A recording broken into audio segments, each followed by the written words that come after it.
Hello everyone, welcome back to our YouTube channel किताबों की पाठशाला। आज के इस वीडियो में हम क्वेश्चन बैंक का सॉल्यूशन देखने वाले हैं। हमारा विषय है राजनीतिक शास्त्र। हम कक्षा 11वीं के स्टूडेंट के लिए जो क्वेश्चन बैंक विमर्श पोर्टल पर जारी की गई है उसका सॉल्यूशन इस वीडियो में देखेंगे। तो मैं बता दूं फ्रेंड्स, मैंने अभी तक आपको चैप्टर 1 कवर करा दिया है, संविधान क्यों और कैसे। इस चैप्टर्स का जो भी सॉल्यूशन था वो प्रोवाइड करवा दिया है। उसका लिंक आपको डिस्क्रिप्शन बॉक्स में मिल जाएगा, तो डिस्क्रिप्शन बॉक्स को ज़रूर विजिट करें। तो इस तरीके से फर्स्ट चैप्टर तो हमारा कंप्लीट हो चुका है। अब हम बात करने वाले हैं सेकेंड चैप्टर की, जिसका नाम है भारतीय संविधान में अधिकार। तो चलिए इस चैप्टर को देख लेते हैं। सबसे पहले ये कंप्लीट है चैप्टर 1। अब चैप्टर 2 की तरफ आगे बढ़ते हैं। चैप्टर 2 है भारतीय संविधान में अधिकार। सबसे पहले हैं बहुविकल्पीय प्रश्न, इनको देखेंगे। फर्स्ट है मानव अधिकार दिवस कब मनाया जाता है? 9 दिसंबर, 10 दिसंबर, 25 जनवरी, 5 जून। तो राइट आंसर रहेगा 10 दिसंबर को।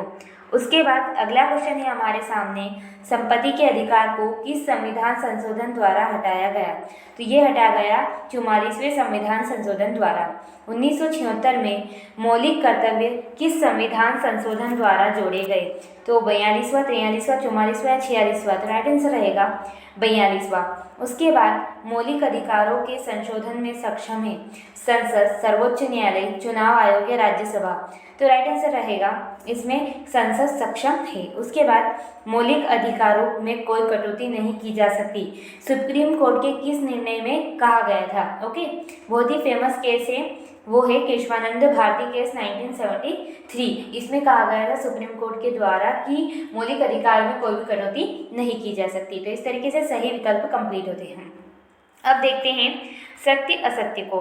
फर्स्ट है हमारे सामने, भारतीय संविधान में संपत्ति का अधिकार मौलिक अधिकार है? तो जी नहीं, असत्य, क्योंकि इसे मौलिक अधिकार की सूची से हटा दिया गया। उसके बाद देश की रक्षा करना मौलिक कार्य है? तो जी हाँ आएगा सत्य। उसके बाद स्वतंत्रता का अधिकार मौलिक अधिकार नहीं है? तो नहीं, असत्य आएगा, वो मौलिक अधिकार है। ओके, उसके बाद प्रोफेसर लास्की, ओके, बहुत बड़े राजनीतिक विचारक थे, तो उनका मानना था या उन्होंने माना कि अधिकारों के बिना कोई स्वतंत्रता नहीं है। तो ये बात सत्य है? तो जी हाँ सत्य है। उसके बाद अनुच्छेद 52 में अनुच्छेद 32 में संवैधानिक उपचारों का अधिकार है? तो जी हाँ सही है। ओके, उसके बाद बढ़ते हैं आगे, रिक्त स्थानों की पूर्ति कीजिए। देखिए फर्स्ट क्वेश्चन है, मौलिक अधिकारों का संरक्षक है कौन है? सर्वोच्च न्यायालय। ठीक है, सर्वोच्च न्यायालय। उसके बाद संपत्ति का अधिकार है तो एक विधिक अधिकार है, मौलिक नहीं है। एक क्या है? एक विधिक अधिकार है। ठीक है, उसके बाद अधिकारों का घोषणा पत्र की मांग भारत में उठाई गई। कब उठाई गई थी? 1928 में। ठीक है, उसके बाद भारत में मौलिक अधिकार संविधान से लिया गया है। किस संविधान से? तो अमेरिका के संविधान से। Okay, America. इस प्रकार से अब लास्ट क्वेश्चन बचा है रिक्त स्थान का, धार्मिक व शिक्षा का अधिकार अनुच्छेद में है। किस अनुच्छेद में है? तो 29 से 30 अनुच्छेद में धार्मिक व शिक्षा का अधिकार है। तो रिक्त स्थान कंप्लीट। अब बात करते हैं, एक वाक्य में उत्तर दीजिए। पहला प्रश्न है मौलिक अधिकार, तो इसका क्या आएगा? संविधान द्वारा वेद जो अधिकार है, ओके, उनको हम बोलते हैं मौलिक अधिकार, संविधान द्वारा वैधिक अधिकार। उसके बाद दक्षिण अफ्रीका संविधान कब लागू हुआ? यानी कि जो दक्षिण अफ्रीका था वहाँ पर संविधान कब लागू हुआ? तो दिसंबर 1996 में। उसके बाद मौलिक अधिकारों का वर्णन संविधान के किस भाग में है? तो भाग 3 में। ठीक है, भाग 3 में। उसके बाद जीवन और दैहिक स्वतंत्रता का अधिकार अनुच्छेद में है, तो ये मिलेगा आपको 21, अनुच्छेद 21 में। ठीक है, तो आंसर रहेगा अनुच्छेद 21। उसके बाद भारत में कौन कौन से धर्म हैं? तो भारत में हिंदू धर्म है, मुस्लिम धर्म है, ईसाई धर्म है, बौद्ध धर्म है, जैन धर्म है। तो ये सारे धर्म भारत में है। ठीक है, तो एक वाक्य में उत्तर भी कंप्लीट होते हैं। अब सही जोड़ियों की तरफ बढ़ते हैं। कॉलम अ और कॉलम ब। कॉलम अ, आप चाहे कितने ऊंचे क्यों न हो लेकिन कानून आपके ऊपर है। ये बात किसने कही थी? तो ये कही थी सर एडवर्ड कोक ने। उसके बाद संविधान की प्रारूप समिति के अध्यक्ष कौन है? सबको पता है, डॉक्टर भीमराव अम्बेडकर। अस्पृश्यता क्रेता को समाप्त किया गया है। तो ये किस अनुच्छेद के द्वारा समाप्त किया गया है? तो अनुच्छेद 17 के द्वारा। ठीक है। उसके बाद जाति, धर्म, लिंग के आधार पर भेदभाव की मनाही। ओके, तो ये किस अनुच्छेद में बात की गई है? तो अनुच्छेद 15 में। उसके बाद शिक्षा का मौलिक अधिकार, तो ये RTE 2002 यानी कि राइट टू एजुकेशन 2002 के द्वारा है। ठीक है, तो ये सही जोड़ी भी हमारी कंप्लीट हुई। अब चलते हैं अति लघुत्तरीय प्रश्नों की तरफ। फर्स्ट क्वेश्चन है, मौलिक कर्तव्य क्या है? तो चलिए इसके आंसर को देखते हैं। जैसा कि आप स्क्रीन पर आंसर देख सकते हैं, किसी कार्य को करने के दायित्व को कर्तव्य कहते हैं। यानी कि जब भी हम कोई कार्य करते हैं तो उसका जो हम पे दायित्व होता है, जो जिम्मेदारी होती है, उसे हम कर्तव्य कहते हैं। और मौलिक कर्तव्य ऐसे बुनियादी कर्तव्यों को कहते हैं जो व्यक्ति को अपनी उन्नति व विकास के लिए तथा समाज व देश की प्रगति के लिए अवश्य ही करने चाहिए। तो वो जो कर्तव्य होते हैं, वो जो दायित्व होते हैं, उन्हें हम कहते हैं मौलिक दायित्व या मौलिक कर्तव्य। तो ये इसका आंसर है। जल्दी से स्क्रीनशॉट। चलिए नेक्स्ट क्वेश्चन की तरफ बढ़ते हैं। नेक्स्ट क्वेश्चन है हमारे सामने, मौलिक अधिकारों की व्याख्या कीजिए। अभी हमने देखा मौलिक कर्तव्य को, अब बात करेंगे मौलिक अधिकारों की। तो चलिए इसके आंसर को भी देख लेते हैं। जैसा कि आप देख सकते हैं, मौलिक अधिकार भारत के संविधान के भाग 3 में वर्णित भारतीय नागरिकों को प्रदान किए गए वे अधिकार हैं जो सामान्य स्थिति में सरकार द्वारा सीमित नहीं किए जा सकते और जिनकी सुरक्षा का प्रहरी कौन होता है? सर्वोच्च न्यायालय होता है। तो भाग 3 में मौलिक अधिकार दिए गए हैं संविधान के और इनको सरकार सीमित नहीं कर सकती है। कौन कौन से मौलिक अधिकार हैं? क्षमता का अधिकार, शोषण के विरुद्ध अधिकार, स्वतंत्रता का अधिकार, धार्मिक स्वतंत्रता का अधिकार, सांस्कृतिक और शैक्षिक अधिकार व संवैधानिक उपचारों का अधिकार। तो ये पूरा इसका आंसर है। जल्दी से इसका स्क्रीनशॉट। चलिए बढ़ते हैं नेक्स्ट क्वेश्चन की तरफ। सो फ्रेंड, यहाँ पर हमारा नेक्स्ट क्वेश्चन है, राष्ट्रीय मानव अधिकार आयोग के कार्य लिखिए। यानी कि जो राष्ट्रीय मानव अधिकार आयोग है उसके क्या कार्य है, वो क्यों बनाया गया? तो चलिए इसके आंसर को भी देखते हैं। जैसा कि आप स्क्रीन पर देख सकते हैं, राष्ट्रीय मानव अधिकार आयोग के कार्य। सबसे पहले, मानव अधिकारों का उल्लंघन की शिकायत मिलने पर राष्ट्रीय मानव अधिकार आयोग स्वयं अपनी पहल पर या किसी पीड़ित व्यक्ति की याचिका पर जांच कर सकता है। ओके, जहां पर भी मानव अधिकारों का उल्लंघन हो रहा हो उसकी जांच करना। दूसरा, जेलों में बंदियों की स्थिति का अध्ययन करने जा सकता है। और तीसरा, मानव अधिकार के क्षेत्र में शोध कर सकता है और शोध को प्रोत्साहित कर सकता है। तो ये राष्ट्रीय मानव अधिकार आयोग के कार्य है। तो जल्दी से इसका स्क्रीनशॉट ले लीजिए। फिर बढ़ते हैं नेक्स्ट क्वेश्चन की तरफ। अब अगला प्रश्न है हमारे सामने, नीति निर्देशक तत्वों के उद्देश्यों की व्याख्या कीजिए। यानी कि जो नीति निर्देशक तत्व है उनके क्या उद्देश्य है? तो चलिए इसके आंसर को भी देखते हैं।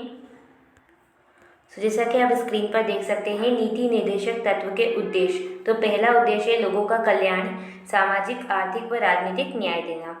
दूसरा, जीवन स्तर ऊंचा उठाना, संसाधनों का समान वितरण करना। तीसरा, अंतर्राष्ट्रीय शांति को बढ़ावा देना। तो ये नीति निर्देशक जो तत्व है उनके 3 प्रमुख उद्देश्य है। तो इनका स्क्रीनशॉट। चलिए बढ़ते हैं नेक्स्ट क्वेश्चन की तरफ। अब हमारे सामने अगला प्रश्न है यहाँ पर, दक्षिण अफ्रीका का संविधान क्या है? यानी कि जो दक्षिण अफ्रीका है उसके संविधान के बारे में हमें बताना है। तो चलिए इसके आंसर को भी जल्दी से देख लेते हैं। जैसा कि आप स्क्रीन पर देख सकते हैं, दक्षिण अफ्रीका का संविधान दिसंबर 1996 में लागू हुआ था। इसे तब बनाया गया और लागू किया गया जब रंग भेद वाली सरकार के हटने के बाद दक्षिण अफ्रीका गृह युद्ध के खतरे से जूझ रहा था। दक्षिण अफ्रीका के संविधान के अनुसार उसके अधिकारों का घोषणा पत्र दक्षिण अफ्रीका में प्रजातंत्र की क्या है? आधारशिला है। तो ये दक्षिण अफ्रीका में जब संविधान बना, पहले क्या था कि वहाँ पे रंग भेद यानी कि गोरे काले के आधार पर गवर्नमेंट जो थी वो भेदभाव कर रही थी। तो उस सारी चीज़ों को जब खत्म हुई तो उसके टाइम पर दक्षिण अफ्रीका का संविधान बनाया गया। तो ये इसका आंसर है। जल्दी से स्क्रीनशॉट। बढ़ते हैं नेक्स्ट क्वेश्चन की तरफ। अब अगला प्रश्न है हमारे सामने, प्रश्न क्रमांक 6, बंदी प्रत्यक्षीकरण क्या है? बंदी प्रत्यक्षीकरण का क्या मीनिंग होता है? तो चलिए इसके आंसर को भी देखते हैं।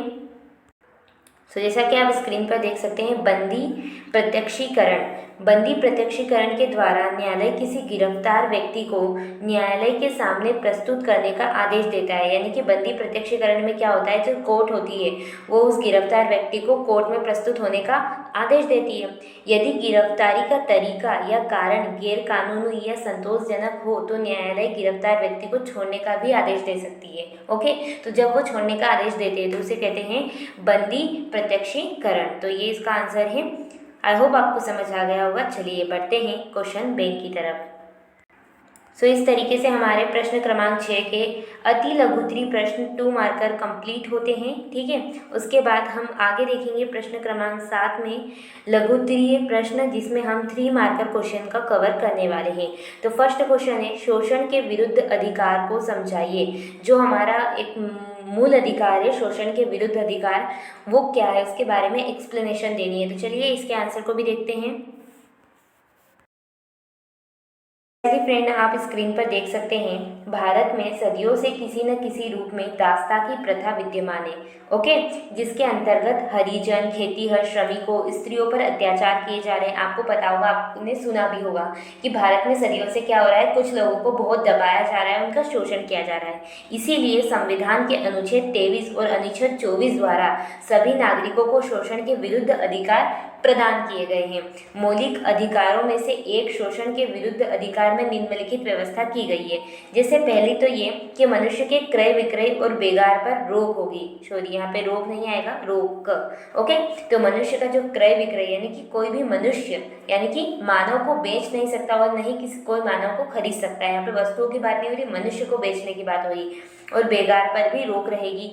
जो बाल श्रम है, अर्थात तो बच्चों को कारखानों में जो काम किया जाता है, 14 वर्ष से और 18 वर्ष से कम उम्र के बच्चों को, तो आदि नौकर रखने पर भी निषेध किया गया है। ठीक है, तो ये यहाँ पर हमारे शोषण के विरुद्ध कानून की बात की गई है, अधिकार की बात की गई है, जिसमें ये स्पष्ट रूप से कहा गया है कि कोई भी व्यक्ति किसी का शोषण नहीं कर सकता। और इसीलिए संविधान के अनुच्छेद 23 व 24 में इससे रिलेटेड कानून और अधिकार बनाए गए हैं, वो संविधान में इसका उल्लेख किया गया है। तो ये इसका आंसर है। जल्दी से इसका स्क्रीनशॉट ले लीजिए। फिर बढ़ते हैं नेक्स्ट क्वेश्चन की तरफ। अब अगला प्रश्न है हमारे सामने, शिक्षा के मौलिक अधिकार को समझाइए। जो हमें राइट ऑफ एजुकेशन या राइट टू एजुकेशन मिला है, वो हमारा मौलिक अधिकार है। तो कैसे, क्या एक्सप्लेनेशन उसके बारे में देना है। तो चलिए इसके आंसर को भी जल्दी से विजिट करते हैं। जैसा कि आप स्क्रीन पर देख सकते हैं, शिक्षा का अधिकार अधिनियम, जिसमें संविधान के 86वें संशोधन अधिनियम 2002 के तहत के द्वारा 21 क जोड़कर शिक्षा के मौलिक अधिकार बना दिया गया है। यहाँ हमें बताया गया है कि संविधान का जो 46वां संशोधन हुआ, ओके, उस अधिनियम 2002 के द्वारा हमने शिक्षा के मौलिक अधिकार को जोड़ा है। इसके द्वारा राज्य को यह कर्तव्य दिया गया है कि वह 6 से 14 वर्ष की आयु के सभी बच्चों को निःशुल्क और अनिवार्य शिक्षा प्रदान करें। 1 अप्रैल 2010 से शिक्षा का अधिकार कानून लागू हुआ। कानून के अंतर्गत बच्चों को अनिवार्य निःशुल्क शिक्षा सुनिश्चित करने के लिए अनेक प्रावधान किए गए, जिसमें शिक्षकों को नियुक्त देने संबंधित परीक्षण, आवश्यक आधारभूत ढांचे का विकास, निजी स्कूलों में बच्चों के प्रवेश देने संबंधित आरक्षण, स्कूलों में मिड डे मील समेत अन्य आवश्यक सुविधाओं के लिए विशेष कदम उठाए। तो ये हमारा राइट टू एजुकेशन है, जिसमें हमारे संविधान में कहा गया है कि 6 से 14 वर्ष के बच्चों को एजुकेशन लेना बहुत इंपॉर्टेंट है। ओके, तो यही हमारा शिक्षा का अधिकार है। ठीक है, तो ये इसका आंसर है। जल्दी से इसका स्क्रीनशॉट ले लीजिए। फिर बढ़ते हैं अगले क्वेश्चन की तरफ।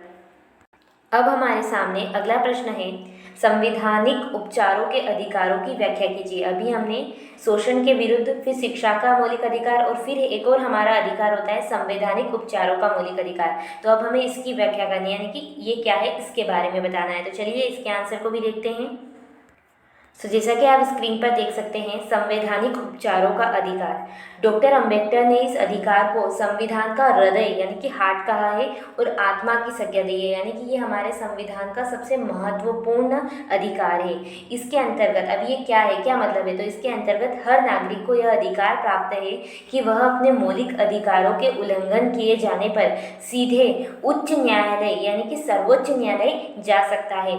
सर्वोच्च न्यायालय या उच्च न्यायालय मौलिक अधिकार को लागू करने के लिए सरकार को आदेश या निर्देश दे सकते हैं। इसके अंतर्गत न्यायालय कई विशेष आदेश जारी करता है, जैसे कि बंदी प्रत्यक्षीकरण, परमादेश, निषेधादेश, आधिकारिक परीक्षा और उत्कृष्ट रीट। तो जो संवैधानिक उपचारों का अधिकार है उसे डॉक्टर भीमराव अंबेडकर ने संविधान का हृदय कहा है, क्योंकि अगर किसी भी प्रकार से मौलिक अधिकारों की कटौती सरकार करती है तो उस समय एक नागरिक देश का सर्वोच्च न्यायालय में सरकार के खिलाफ भी केस फाइल कर सकता है।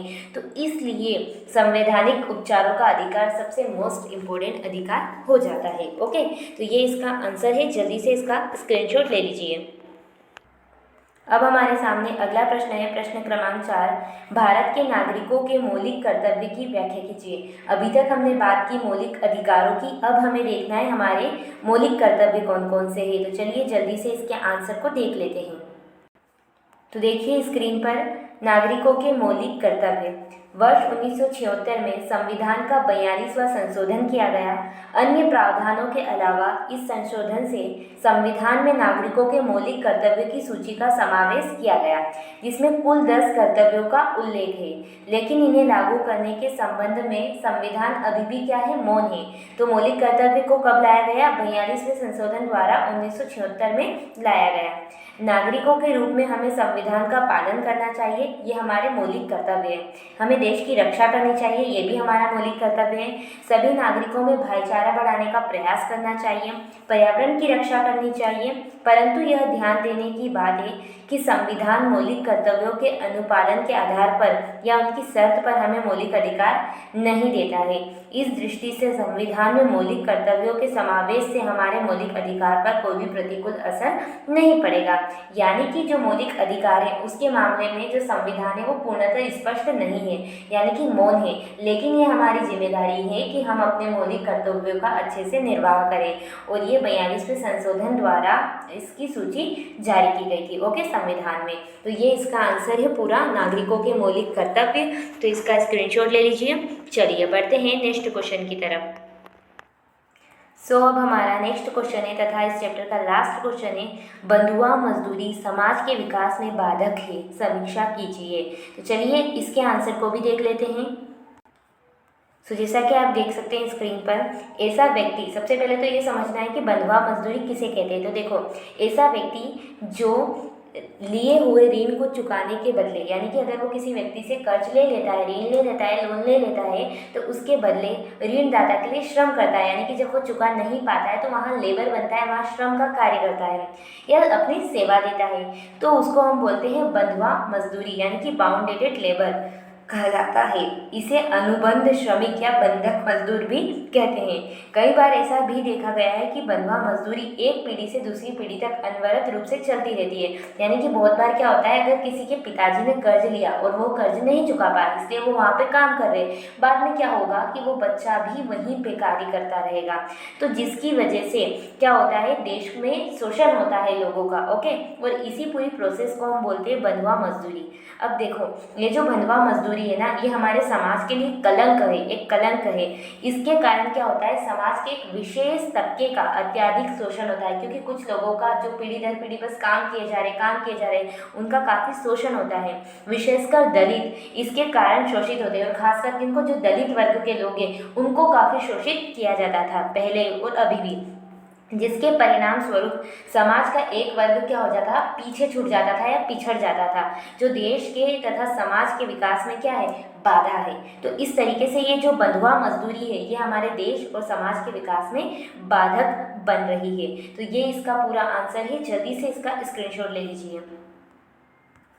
फ्रेंड, इस तरीके से हमारा ये जो सेकंड चैप्टर था ये भी कंप्लीट हो गया है। जल्द ही हम सारे चैप्टर्स कवर करा देंगे। तो प्लीज़ इस वीडियो को अपने फ्रेंड्स के साथ ज़्यादा से ज़्यादा शेयर कीजिए, ताकि उनके पास भी क्वेश्चन बैंक का सॉल्यूशन चला जाए। तो आई होप ये वीडियो आपको पसंद आया होगा। अगर पसंद आया तो वीडियो को लाइक करें, शेयर करें, subscribe this channel. Thanks for watching. धन्यवाद।